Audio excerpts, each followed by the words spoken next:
성령의 신선한 기름 부으심. 요한복음 16장 13부터 15절. 그러나 진리의 성령이 오시면 그가 너희를 모든 진리 가운데로 인도하시리니 그가 스스로 말하지 않고 오직 들은 것을 말하며 장래의 일을 너희에게 알리시리라. 그가 내 영광을 나타내리니 내 것을 가지고 너희에게 알리시겠습니다. 무릇 아버지께 있는 것은 다 내 것이라. 그러므로 내가 말하기를 그가 내 것을 가지고 너희에게 알리시리라 하였노라. 성령은 진리의 영이십니다. 우리를 매 순간 진리 가운데로 인도하십니다. 하나님은 성령을 통해 당신의 뜻을 우리에게 보이고 들려주십니다. 문제는 우리가 성령과 교제하려 하지 않는 것입니다. 우리에게 필요한 것은 신선한 기름 부으심입니다. 어제의 기름 부음이 아니라 오늘의 기름 부으심입니다. 성령은 날마다 우리에게 기름을 부으셔서 과거의 사람으로 머물지 않게 하시고 현재의 사역을 지속하게 하시며 미래의 사람이 되도록 도우십니다. 성령의 사람들에게는 주님의 영광이 드러납니다. 알티 켄달은 자신의 저서 내일의 기름 부음에서 세 종류의 사람에 관해 이야기합니다. 영광이 떠난 사람, 영광이 임한 사람, 영광이 임할 사람. 성령 없이도 사역은 할 수 있습니다. 그러나 성령께서 그와 함께 하시지 않으면 능력도 주님의 영광도 나타나지 않을 것입니다. 주님은 그러한 어제의 사람 대신 내일의 사람을 찾으실 것입니다. 사울왕 대신 다윗을 찾으신 것처럼 말이지요. 사무엘은 오늘의 사람으로 살았습니다. 오늘은 오늘의 말씀으로 살아야 합니다. 어제의 말씀이나 내일의 말씀으로는 오늘을 살 수 없습니다. 과거에 연연하거나 미래를 염려하지 말고 오늘의 말씀에 집중하십시오. 하나님은 오늘의 말씀 안에 나의 과거, 현재, 미래를 모두 담아 놓으셨습니다. 오늘 주시는 말씀을 붙잡고 완수하십시오. 사무엘은 판단하지 않고 순종했습니다. 사울에 대한 미련과 다윗에 대한 불확실성에 흔들리지 않고 하나님을 신뢰했습니다. 하나님은 매일 오늘의 말씀을 주심으로써 어제의 나를 치유하시고 현재의 나를 재창조하셔서 미래의 나로 준비시키실 것입니다. 날마다 신선한 기름 부으심을 받고 있습니까? 오늘의 말씀을 듣고 순종하며 완수합니까?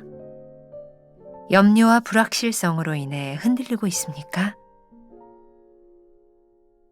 오늘은 6월 15일입니다. 제목이 아주 신선하죠. 성령의 신선한 기름 부으심. 오늘은 우리가 이 신선한이라는 단어에 좀 집중해 보면 좋을 것 같습니다. 자, 우리가 6월 들어서 이 변화에 대한 큰 주제를 가지고 말씀을 나누고 있는데 성령의 9가지 열매에 대해서 우리들이 다 배웠고 어제는 아주 중요한 성령의 열매와 성령의 은사를 구분하는 부분에 대해서 이야기를 나눴습니다. 자, 오늘은 이제 성령의 신선한 기름 부으심에 대하여 이야기를 할 텐데 오늘 이 말씀들이 쭉 연속선상에 있어요. 그래서 여러분들에게 제가 권하고 싶은 것은 오늘 말씀을 보면서 이전 말씀이 좀 기억나지 않는 부분이 있다면 조금 뒤로 가서 좀 이전의 말씀들을 듣고 오늘 하루 말씀을 이렇게 다시 기억해도 좋겠다는 생각이 들어요. 자, 성령의 신선한 기름 부으심. 자, 존 오토버그의 책 선택 훈련에 나오는 이야기인데 상당히 재미있습니다. 한번 읽어드릴게요. 어느 험악한 동네에서 자동차 안에 열쇠를 두고 문을 잠근 여인에 관한 이야기를 읽은 적이 있다. 여인은 옷걸이로 자동차 문을 열려고 애를 썼지만 소용이 없었다. 옛날에는 그랬죠. 열쇠를 두고 나오면 옷걸이로 열었어요. 결국 여인은 마지막 수단으로 기도를 드렸다. 하나님, 도와줄 사람을 보내주세요. 5분 뒤 한 고물차가 옆에 섰고 온몸에 문신을 하고 해골 그림이 그려진 티셔츠를 입은 우락부락한 사내가 내리더니 여인에게 다가왔다. 여인은 머리를 극적이면서 하나님, 설마 저 남자는 아니겠지요? 라고 생각했다. 하지만 찬밥 더운 밥 가릴 처지가 아니었다. 사내가 도움이 필요하냐고 묻자 여인은 혹시 차 문을 열어주실 수 있나요? 라고 물었다. 사내는 식은 죽 먹기죠 라며 옷걸이로 몇 초 만에 자동차 문을 열었다. 아, 정말 좋은 분이시군요.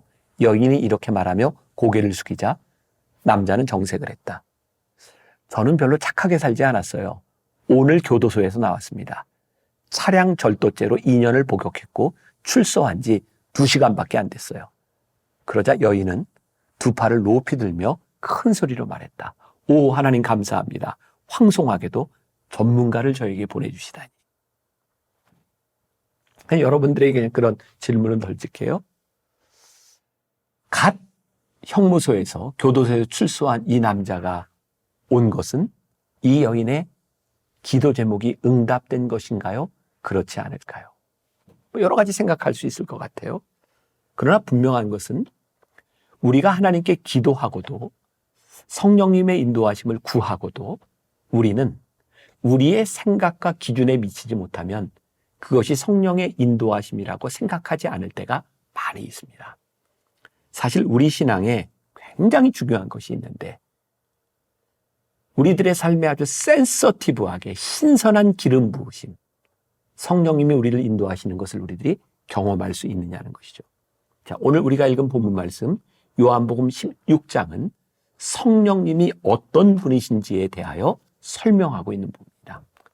조금 참고로 이야기한다면 이 요한복음은 성령님의 본질, 성령님의 퍼스널리티에 대해서 이야기하고 있다면 사도행전은 그 성령님께서 행하시는 acts, 그 행하시는 일들에 대하여 이야기를 하고 있어요. 사실 성령에 대하여 우리들이 잘 이해하려면 요한복음을 보아야 되죠.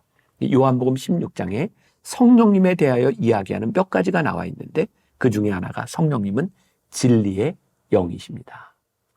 그러니까 성령님이 우리를 인도하실 때 그 인도하심에 아주 명확한 표징이 있는데 성령님은 진리를 벗어나지 않으세요.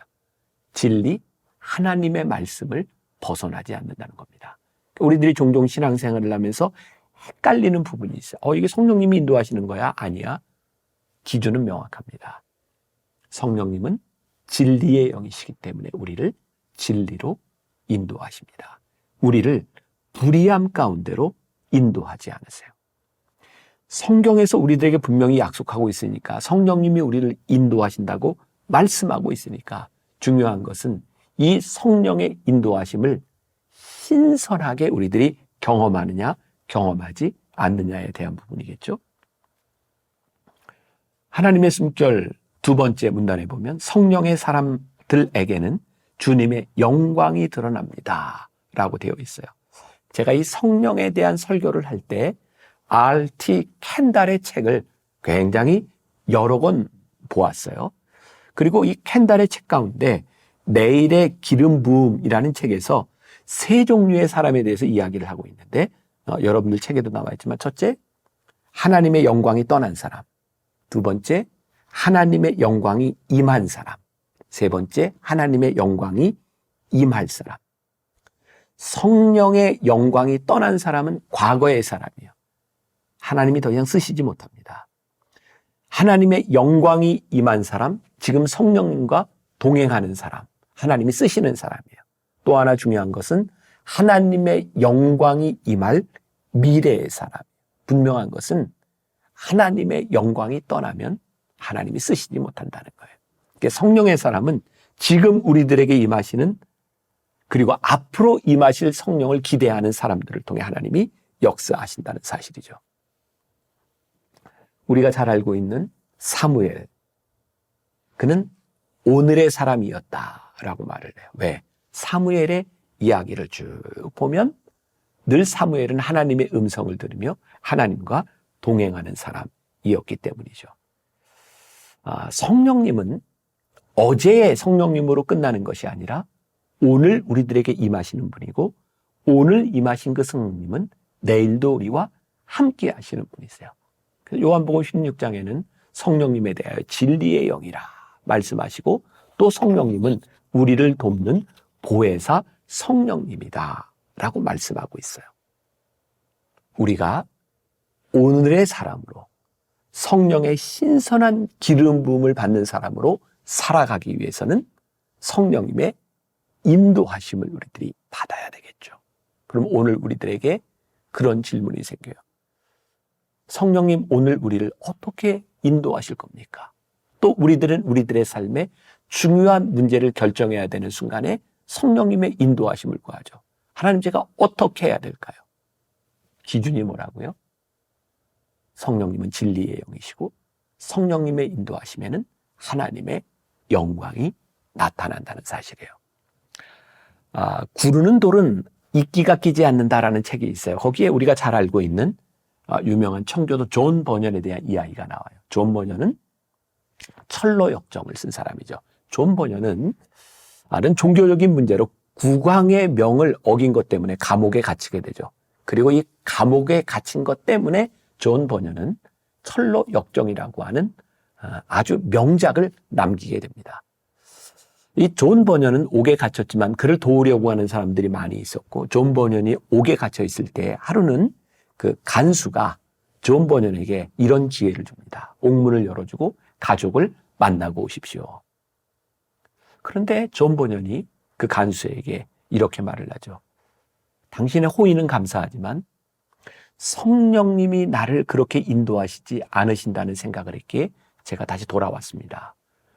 그리고 감옥에서 나가지 않습니다. 가족들을 만나지 않습니다. 근데 바로 그 시간 영국 국왕이 직접 감옥을 시찰하면서 존 버년이 감옥에 있는 것을 확인하게 되죠.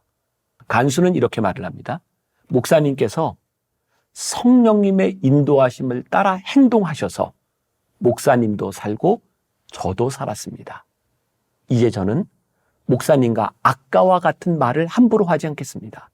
목사님의 마음에 계신 성령님의 인도하심을 따라 행동하십시오. 우리들이 살아가다 보면 우리들은 삶에 수많은 선택의 기로에 설 때가 많이 있습니다. 우리가 성령의 신선한 기름 부으심을 받는 사람이라면 성령님의 인도하심을 따라 살아가는 것이죠.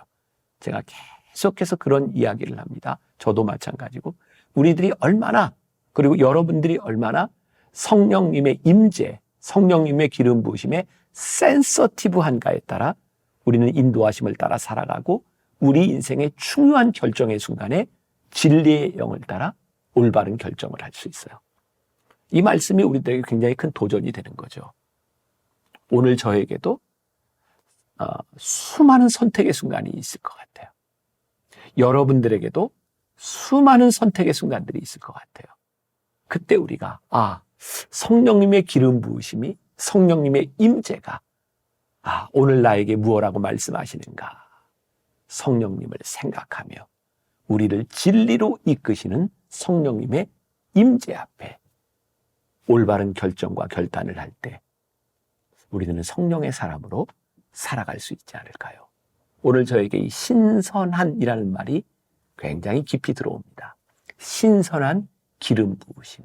성령님의 역사가 여러분들의 삶에 과거의 영광으로 끝나는 것이 아니라 오늘의 임재 가운데 경험하고 역사할 수 있기를 주님의 이름으로 간절히 축원합니다. 기도하겠습니다. 성령의 인도하심을 구하며 기도합니다. 그 인도하심이 우리의 삶에서 과거의 기억에서 끝나는 것이 아니라 오늘 현재의 신선한 기름 부음이 되게 하시고 내일의 삶을 인도하시는 미래의 영광을 기대하는 그런 하나님의 사람, 성령의 임재를 경험하는 귀한 믿음의 백성들이 되게 하여 주옵소서. 예수님의 이름으로 기도했습니다. 아멘.